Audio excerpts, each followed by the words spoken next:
Sairam. Thank you very much for inviting me today.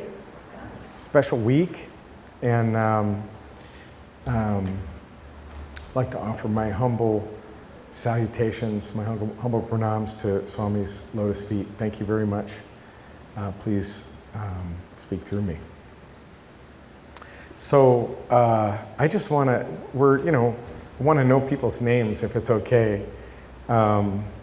Martin and Chetan, Jean and Angelica, Preeti, I know.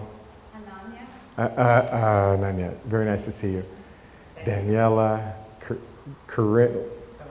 Karen, I almost said it wrong, sorry, Sairam. Karen, and then Harita and Rohini. Pratusha, and your son is? Sai. That's a good name. Okay. My son's middle name is Sai, Evan. Well, that's his first name. His name is Sake. Yeah. Right?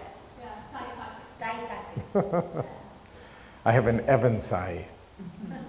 We had a friend of ours who had a son, and I'm thinking of naming him Evan. What do you think of that?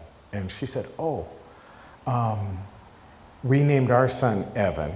And Swami had said to me when Evan was born, don't name him, bring him back in a year and I'll name him. But in the meantime, they decided to name him Evan. And so when they went to see Swami, Swami said, he said, he has a name, what is it? And they said, Evan. He said, huh? And they said, Evan. And he said, huh? And then finally they said, it's Evan. So he said, heaven. Heaven. Nice. Very sweet. So anyway, well, I can't believe that I'm here. I'm just so happy to be here. So I've never been to the Hollywood Center. I think maybe once, many years ago. So I'm just incredibly pleased to be here. It's Avatar Declaration Day. I think Diwali's tomorrow or today or however you want to word it. It's a pretty auspicious time. And I'll talk a little bit maybe about Swami from the standpoint of how special he is, because that's a fun topic. You can't define him, and you certainly couldn't say for 1 second that he's this or he's that, because our limited senses can only say so much. And so, when I was a young boy, like Sai's age, you have a concept of God. God maybe appears to be an old man, if you're a Christian, an old man on a throne up in heaven. And he might even be stern, right? And so you have this concept. And so as time went on, that concept has evolved for me. And so, Swami is, slowly I began to see, okay, well, there's a special concept of avatar. What does that mean? And the idea being that God comes down in a human form. And we think of maybe Jesus or Buddha or someone like that. And we think avatar, well, maybe that's someone that is a God man. And then it sort of changes a little bit, and you start to learn more of what that means. And even we have something that's really special. We have the avatar telling us what the avatar is. And the avatar says things like, even if all of humanity, for all time, tried to write the glory of God using the ocean as ink, it still wouldn't even come close. And so then you think, well, I kind of have an idea of what the avatar is, but when he puts it like that, I have no idea. And furthermore, there's something really unique about Sai. Not the boy Sai, even though he's very unique. We have Shirdi Sai, Satya Sai, and Prema Sai.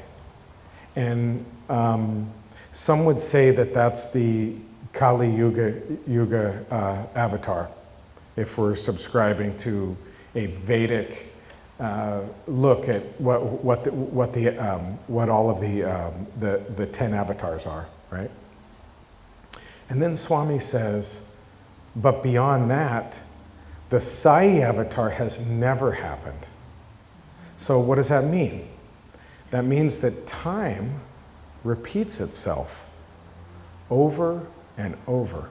And there are certain texts you'll read where it says that that time has occurred hundreds of thousands of times. Our universe has been, and it's infinity. And so now we say, well, what is God? Infinity. And we don't have a concept of what that is. But what Swami says is the 10 avatars always come. And furthermore, the Sai avatar has never come, and he will never come again. That this is a very rare, so think about it. Here we are grains of sand on a beach, we are ants. And then we think, well, what is a yuga? What is a life in the day of, if we think of God and we think of time? And then we think maybe that's happened millions or hundreds of thousands of times, and never has this avatar ever come, and never will he come again. And that's very, very, very, very special. So the fact that we, first of all, have any concept that there's an avatar, we could be very close to God if we're Buddhist, Christian, Muslim, anything. We could be just right there with God, but we have a different concept maybe if we follow Swami. And the reason we do is because Swami tells us about these things. We only really have, probably all of us in this room, I'm gonna take we don't have a concept of what that is. So we have to rely on either famous texts or saints or sages, or in our case, our own guru is Satya Sai Baba. And he says these very, very rare things that we catch on to, right? And so this is what I grew up with, was first of all, the old man on a throne in heaven, to this concept of this triple avatar that has never happened and will never happen again. And it's kind of evolved for me now. It's evolved to, I'll take it a step further. And by no means do I consider myself special or I have any special understanding, but the feeling that I get, probably like we all get regarding spirituality, is that my consciousness is God. We've been following this path for a long time. And pretty soon this idea of an outward appearance of God, of this outrageously special, we can't even quantify that. Those concepts, we're talking about millions of light years when we think about the universe, and we want to try to figure out what Swami is. We have no idea. Even if the whole world got together and used the ocean as ink, and they had all of time, because they could never figure out what God really is. But for me, the more that we do service, the more that we read and we talk to each other, the more we pray to Swami, our consciousness is evolving. And I really feel like when I talk about these things, there's something, if I'm really careful, if I really think about it, there's something in back of that that's me. My consciousness is kind of connected with what I just said. And so that's evolving into my concept of God. So this idea that maybe there's something separate than me is now fading a little bit, and I'm not, by any means am I suggesting that I have any realization, thank you, of anything, but I can tell you what I feel, and that's what it feels like. And one time I had a dream in which I was with Swami, and we were on, like, sitting in nature on a rock, and I knew I was in a dream. I don't know if you've ever had a dream that you knew you were dreaming, but I knew I was dreaming, and I thought, how in the world can I make this go on and on and on? I'm right here with Swami. And so I happened to look down at my hand, and I realized I had a book. like Satya Sai Speaks or some, some Prema, some type of book. And I said, oh, Swami, could you tell me all about this book? Trying to get creative on ways that Swami would spend more time with me. And he started to tell me everything in the book. And the dream went on, and pretty soon, it was very clear from the beginning that we were separate. There's Martin and there's Eric, and we're separate, and he's telling me something. But as it went on, that separateness went away, and Swami kept talking, and the idea that we were different started to go. And even though he was talking, we were talking, there was no difference. Probably the only thing I could say was my senses. I could see a different thing, but there was no difference. And then I went completely out of my body in the dream. Just so that, out of my body, and there was only one thing. And it was only what I would call maybe light and bliss. And I was heading off, and out of the very corner of my eye, I could see what we'll call reality or life. Two. Everything else that I was experiencing was one, but out of just the corner of my eye, I could see two, right? This idea of another, where I had come from. And so I think we're all headed towards that. I think we're headed towards dual, to then this idea that we're the same, but we're separate in terms of bodies. And then thirdly, to this thing where, my consciousness is God. And I can think of it like that. And I'm not trying to be confusing, it's a feeling, there's this feeling. So that's for me, that's what the avatar has, and the avatar, of course, is the ultimate in terms of a teacher, in terms of a guru, in terms of a mother and a father, in terms of a friend, in terms of saving all of humanity. We're just happen to be here. We're super lucky we get to talk about Swami, but I feel like everyone will be saved. Swami has come to change the entire world, to raise the entire consciousness, whether that's Christian, Buddhist, Muslim. Martin and I were talking about it the other day, a Sai Center on every corner. Not that it has to be a Sai Center, it could be a church, but the point is that humanity is raising, and it's a funny time in the world. It's a really interesting time. I could talk about, you ready? Politics, nature. Nature's changing, our resources. It seems in some ways, if you look at it, it's a little darker here and a little lighter there. It's a really interesting time, but I think it's an absolutely fantastic time to be alive. We have all probably prayed to be with this Sai avatar forever. One time I was with Swami in an interview, and I was bursting out with asking Swami, how long have we been doing this, and how long will it continue? And he was even talking to me, and I interrupted Swami. And I just said, Swami, how long? And he said, oh, did you come for birthday? 3 million. We had 3 million for birthday. And it made me think, I think it's entirely possible that we've all had millions of lives and could potentially have millions more. Does it matter? No, because we have Swami, but I thought to myself, maybe I'm at the middle point of I've had 3 million and I have 3 million to go, who knows? It just doesn't matter. Each day is a lifetime, right?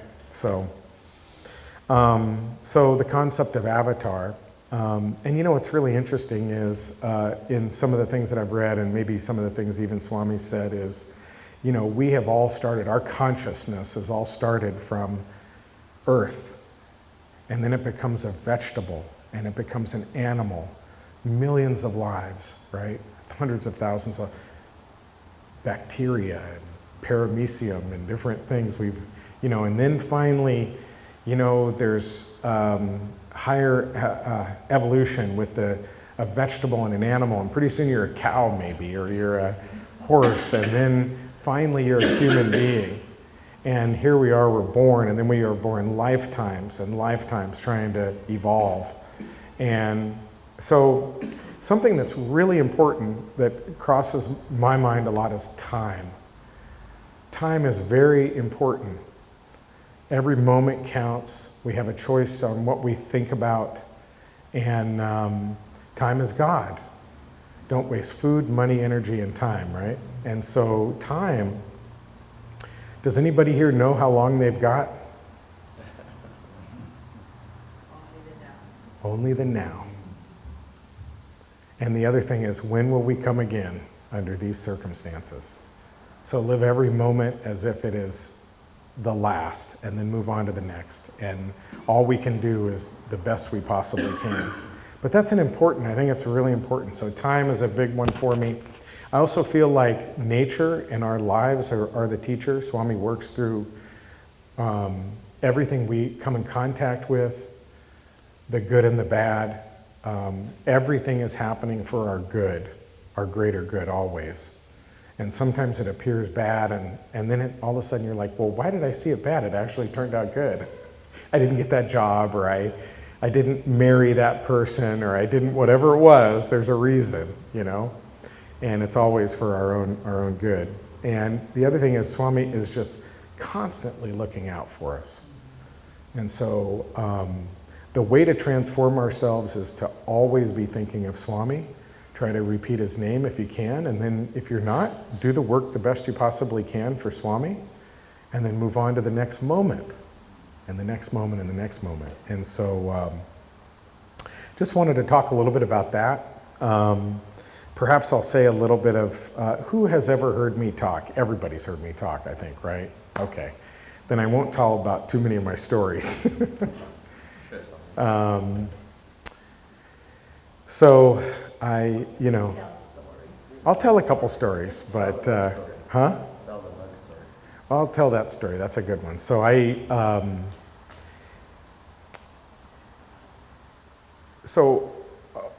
I was called into an interview once. It's a long story. It's so funny. I could tell the stories, and it's interesting because the backstories mean so much, like how you got to this one position. But if I do that, it takes a long time. So I went to India in 1995. I grew up with Swami. I'm very fortunate. Probably about Sai's age is when my mom first went to see Swami. She went to summer course 1978, and I have a picture of it. It's only about 120 people. It's amazing. And many of the people are like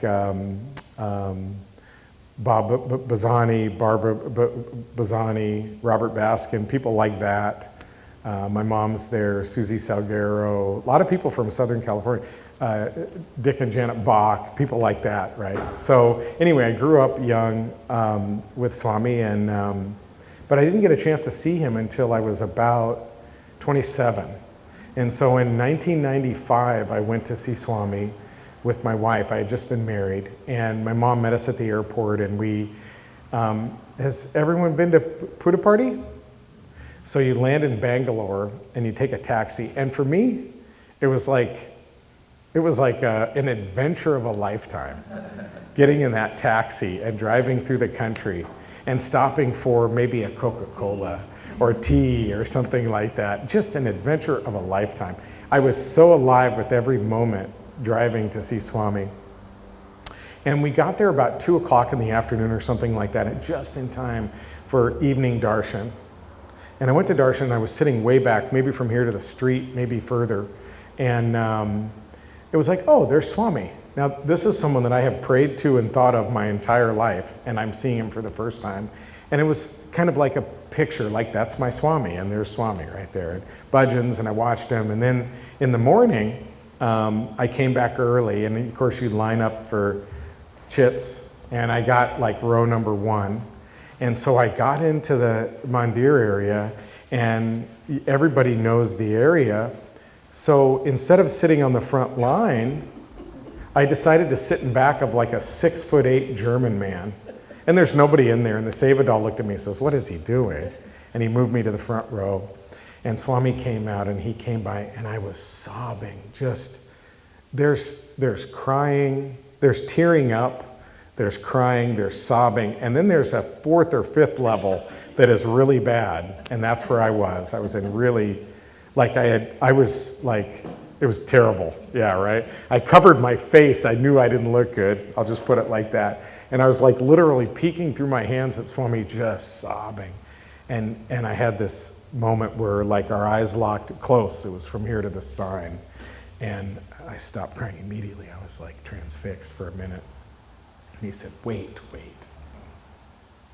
And then the next day we went to Darshan, and I was sitting there, and I was sitting next to a man, and Swami came by, and he stood there, and I got up on my knees, and in back of Swami's hair was the north building that was lit up from the morning sun. So it was this bright light behind Swami's face, and I was as close to Swami's face as I am to this microphone. And I was just looking at him, and he was doing this very coy, sweet, looking down at the letters and looking at me and doing this kind of thing, and I was lost. And the man behind me, Swami, was talking to me, and he said, he's asking you where you're from. And I said, California. Anyway, the very next day, Swami came, and it's a long story, but he called me into an interview with the family. And we went in, and it's a long story, just the whole interview process, but ultimately he called us into the little room, and what's really sweet for those of you who think about Swami a lot was, and I say this only from the standpoint of I would hope that you'd sort of picture this and experience this yourself when I say it, but Swami was holding my hand in the little room, and he walked me over to the chair, and he fell into his chair, and I fell under his chair, but on his lap almost. I was here. And he leaned back, and he put his foot on my leg. And then he went, and he leaned in, and he went, good boy. Super close, really. And then he leaned back, and he looked, my mom was here, and my wife was here, and he leaned back, and he went, good boy. He's pinching my cheek, So it was very sweet. And I kind of looked down at his foot on my leg because I thought, oh my God, I can't believe I'm with Swami this close, And then he said a few things to me. He said two kind of important teachings for me. One was you drive too fast. So start early, drive slowly, arrive safely, right? Hurry is worry, worry is waste. What does that mean? Is it about driving? It's about hurrying on the spiritual path. It's about being methodical. Start early, drive slowly, and then you will arrive safely. Don't go and huge everything you got. And so that's what he was telling me. And then the next thing he said, sorry, Gene, he said, bad thoughts. Bad thoughts turn into action. No more bad thoughts. And so the other thing that was really interesting was I was this close to his face. Any closer I couldn't focus. And I looked in his eyes because I wanted to say, well, this is so dumb on my part, I'll be honest, but I wanted to see how serious he was. In hindsight, it's ridiculous. But, for me, Swami's like a father or a mother. So when your father or mother says, hey, you better watch out, you kind of go, yeah, how serious is she, or how serious is my mother or father? It was that sort of look, and just deep nothing. And so then, every time he said something to me, he would lean in and go, good boy, very sweet. But when he said, don't hurry, what did he do? This is so classic, fantastic Swami. He'd been pinching my cheek very sweetly. What did he do when he said, don't hurry? He pinched it a little harder, just a little harder to show emphasis, right? So it was very sweet. And so then he said, hug. hug. And he leaned down, and I was already there, but he leaned down and he hugged me, and I put my arms around Swami, and then I put my head on his shoulder, and I was looking at his neck, and he was rubbing my back, and I was rubbing his back. And his back was strong like a swimmer, just very, very strong. And then I thought to myself as I looked, I was looking at his neck, and what did I say about a mother and a father? I said, oh, well, I'd like to kiss his neck. And so in that moment, I was, and this had happened twice in the same time, as soon as I had the thought, so I'm going to count to 3. When 3 happens is when I had the thought. 1, 2, 3, right? Around 2.5, Swami put the hug was finished. So was there a chance to kiss his neck? And it was very connected to my thoughts. So the thought that I had, it was over, okay? The next thing was I was sitting there on this side and my mom was on this side, and my mom had lost it. And she was holding his hand, and she was just like, the moment that she had, she knew the seriousness of the moment. She knew how important every single second was, and so I could see that in her face. I won't say desperation, but desperation from the sense that there is a beginning and end to this time, and I'm going to take full advantage. And so she was holding his hand, and again, 1, 2, 3, I had the thought to, oh, I'd like to hold Swami's hand. And just as that thought occurred, around 2, Swami was looking at her and he offered his hand. Then the thought came on 3. You see what I mean? And so then he asked me a couple things that I think are really important. He asked me, what do you want? He asked this of me three times in the interview. And he said, first of all, I said, Swami, I want what you will give. And he said, she wants a son, my wife. And she, like, you talk about burst into flames, she burst into tears. Poof, she was crying. And he said, I will give a son.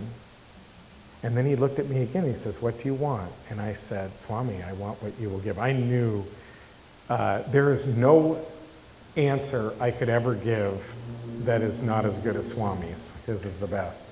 And he said, I will give a son. And then he leaned in. Good boy, good boy. Very sweet, outrageously sweet. And this is all happening to me. I'm witnessing this, and I'm telling it. I hope that there's no ego in back of it. I simply was there. And I witnessed it, and I couldn't believe it was all happening at the time. I mean, just literally like swept off your feet, if you will, right?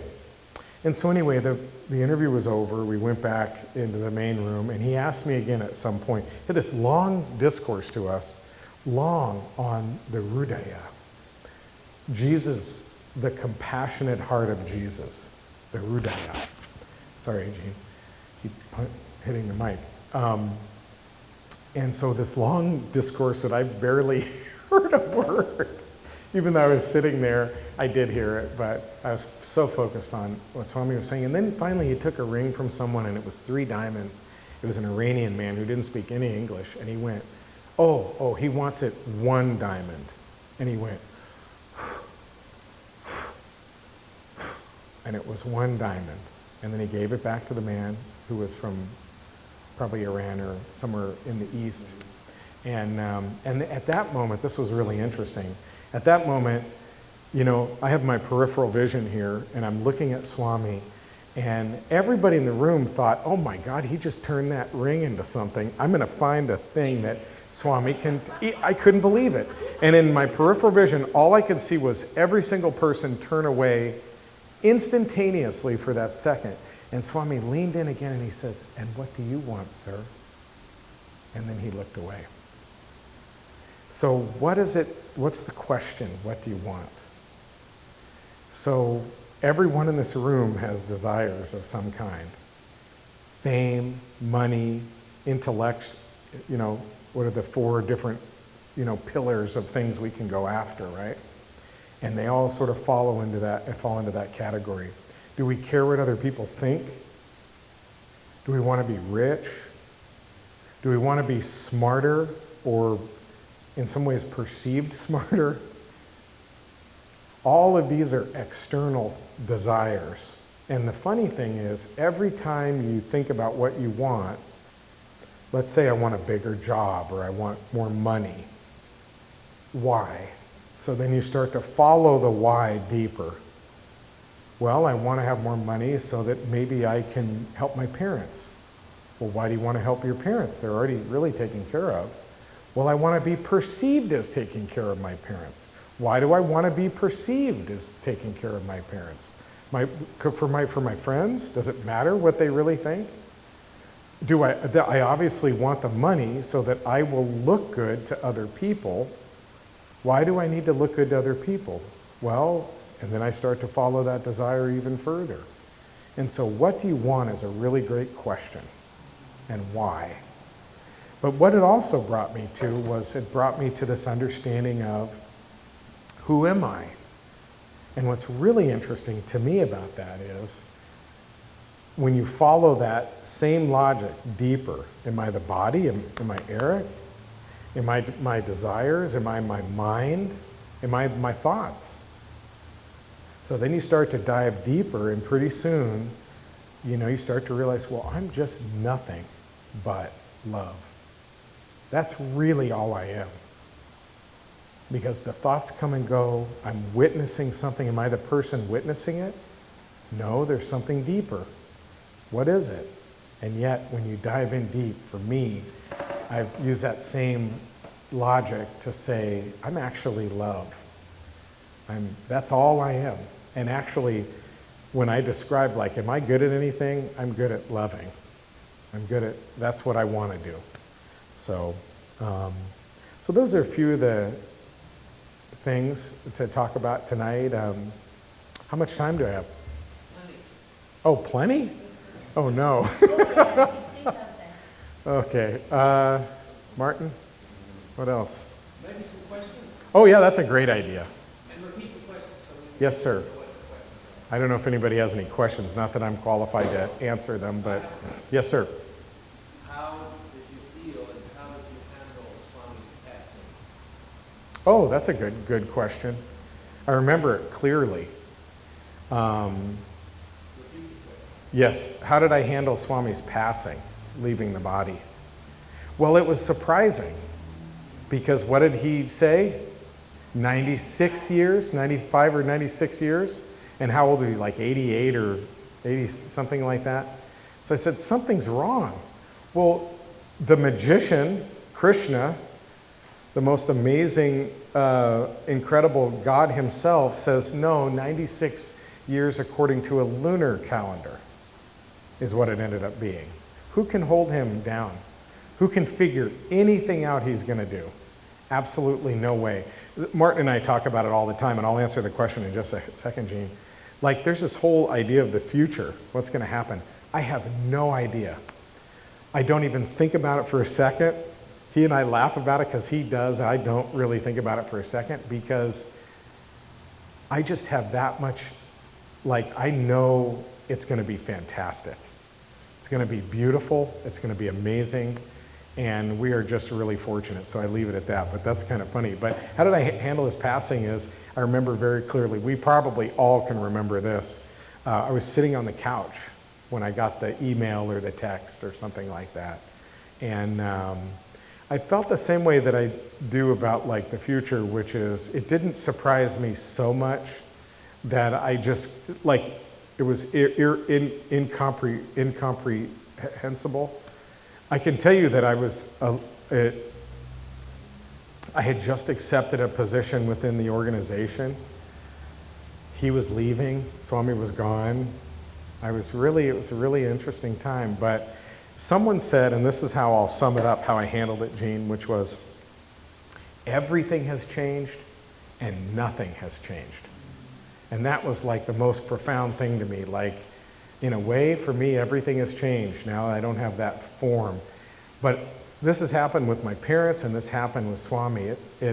I felt like I became more of Swami, or I'll put it another way, Swami sort of is in my heart more. And the same with my parents. I mean, that's how it felt when my parents passed last couple of years, is there's not a difference between my consciousness and Swami in the form and my parents. It's like my consciousness they're all in there. Everything's there. So that's how I handled it.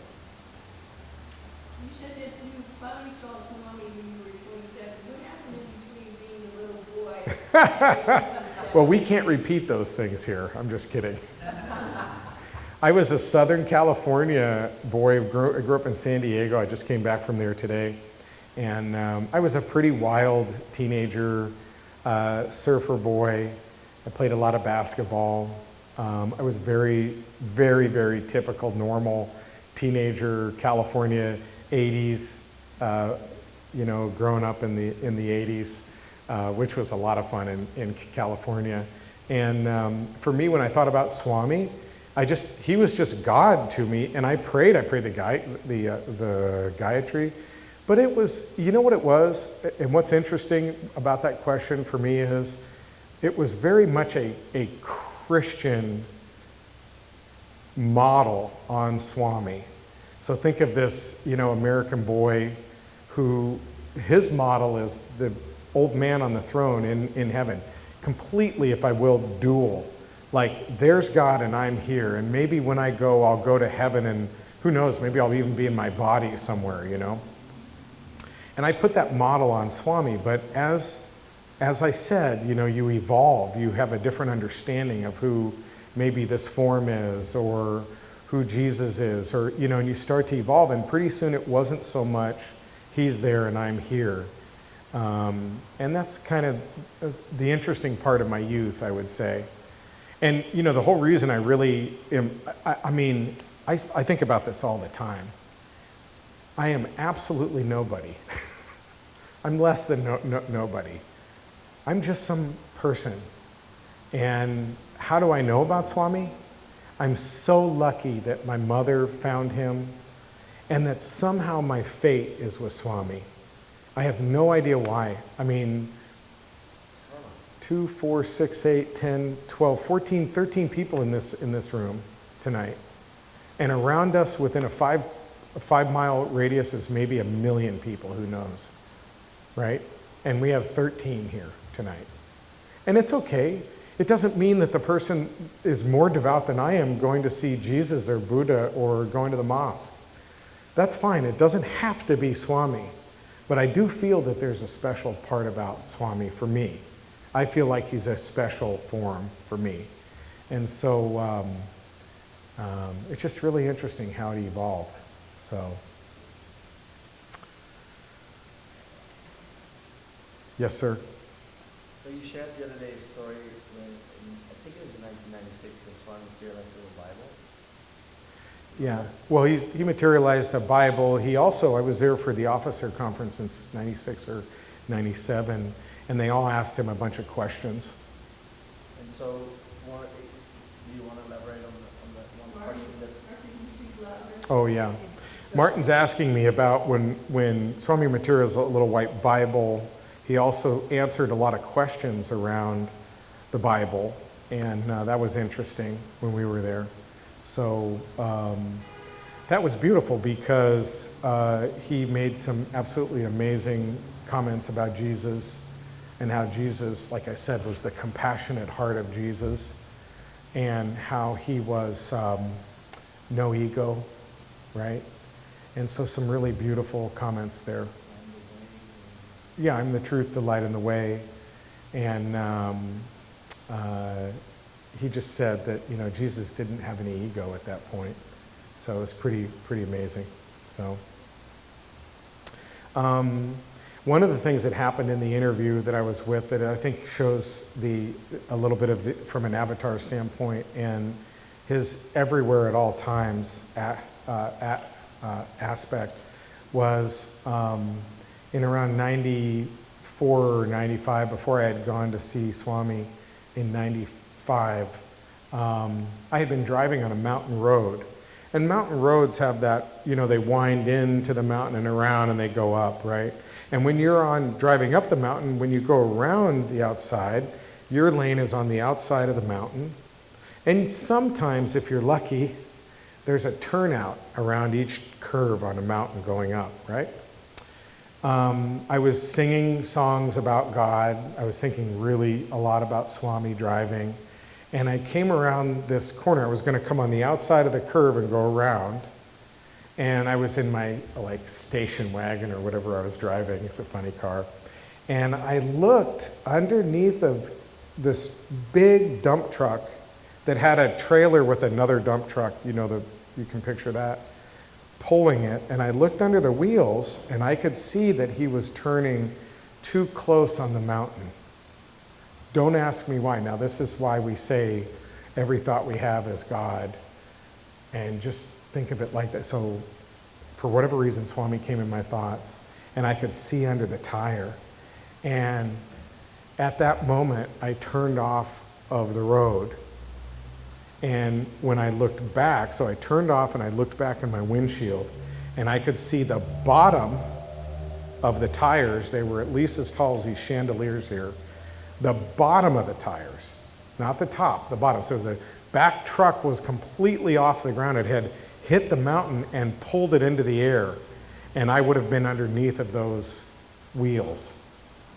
But, pure Swami's grace.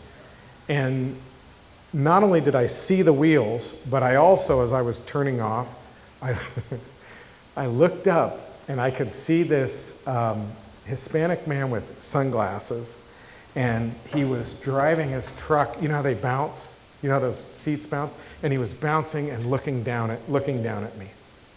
And I pulled off, saw the tires, and I said, "Oh my God, Swami, thank you, thank you, thank you. Thank you for saving me." And I drove a little bit further and I pulled off again and I said, "Swami, Swami, thank you." I was very appreciative of everything.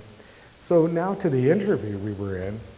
The first thing he said to me when we sat down, and he pulled me into his lap and he put his leg on me, he said, "Good boy, good boy.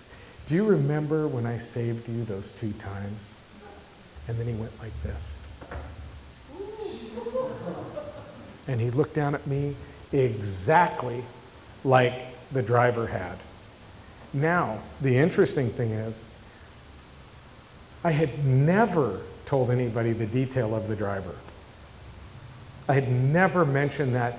My wife wouldn't have known anything about that. My mother right there would have never known anything about it. And I said, when he said that, I told Jennifer and my mom, I said, "I told you he saved me, I told you." And then, so that was an example of him being everywhere at all times, looking out for us. So, I'll just say that, we have been born in a time that is special. It's hard. The resources of the planet are in trouble. We don't trust any media. We don't trust any party. We don't trust anything. Swami took away our centers, if that's even possible, and uproots our spirituality, and we have COVID. How's that even possible? He's molding and twisting and doing whatever it takes to bring us across the line. We have swum across the ocean of lives, and we're drowning in the surf, and Swami's on shore pulling us, and all we have to do, I remember I went to a young adult conference, and I stayed longer, and we got about 5 or 6 of us went with a special person to go to Swami's college, and Swami addressed all of the college boys, and 6 American boys sitting in the middle that didn't look too good as compared to the Swami students, right? We had our scruffy, and we looked funny, but here Swami gave a discourse, and he said, "You're on a train, and All the time the train stops, and when you look out of the window, you can see the bazaar. You can see the hats and the saris and the shirts and the belts and the good food and the mango drink and the coconuts. And you want to get off of the train and grab something, and you might miss the train. He says, I have the tickets. I am your father. Stay on the train. And I might have been the only one in the audience that wanted to, I wanted to stand up and clap. I wanted to say, oh my God, how lucky are we? So I would just say that we have an opportunity to devote our lives to Swami. I don't know how much longer I've got. I hope it's 20 or 30 or 40 years. But every moment counts for me to serve other people, to be with the devotees, to do everything I possibly can. And what else am I going to do at that last moment but want to have done more, do everything I possibly can?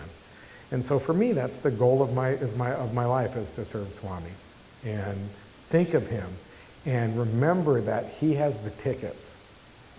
Don't get off the train. Stay with him. Thank you so very, very much. It has been my honor and pleasure to see everyone. It's like family, and all my love to everyone here. Sai Ram.